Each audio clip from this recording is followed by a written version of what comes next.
这个就是我们南方人最了解了，像梅雨季节嘛啊。梅雨怪住在城郊的大屿山里面。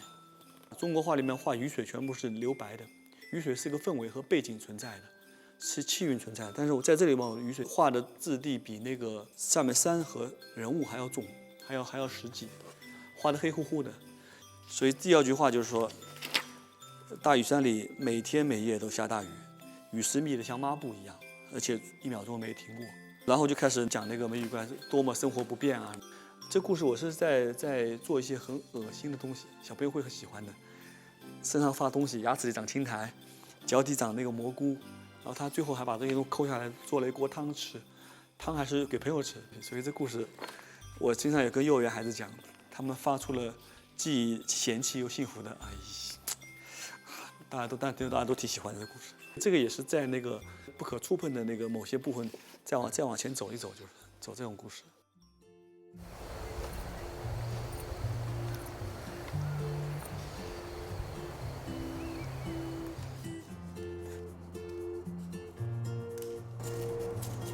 稍微减小了，也不能多久，不行。这一本也是，这一本书我觉得是一首情诗。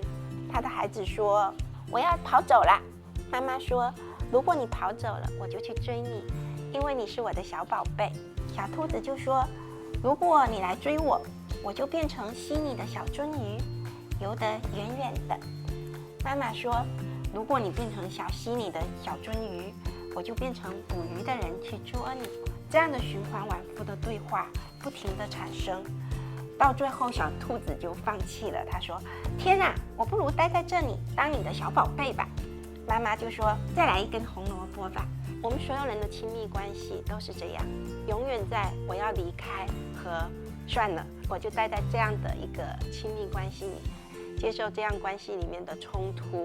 在孩子很小的时候，就告诉他所有亲密关系的真相，而在这真相背后，在那么多的痛苦、挫败、阻隔之后，你还需要去爱和去理解爱。那些小鸟会喜欢站在那些地方叫，雄鸟很亮，声音很亮，就会有雌鸟飞过来，2、3只，有时候是一家人，一家鸟。我们楼上种韭菜啊，那是韭菜也当兰花看的，也很好看，是吧？韭菜当花，阳台种菜、阳台种花都是应该是被大家都挤进去说的。那个每个家庭的话，你看一个多好的阳台，多棒。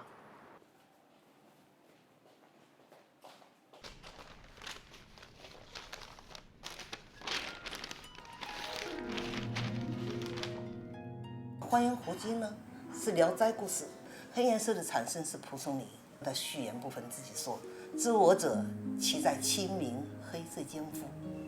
就是说，懂我的人是不是在这种幽暗的地方？它里面就是黑颜色，觉得它和民间的颜色很对应。民间生活就是大红大绿，充满了自信和喜悦的。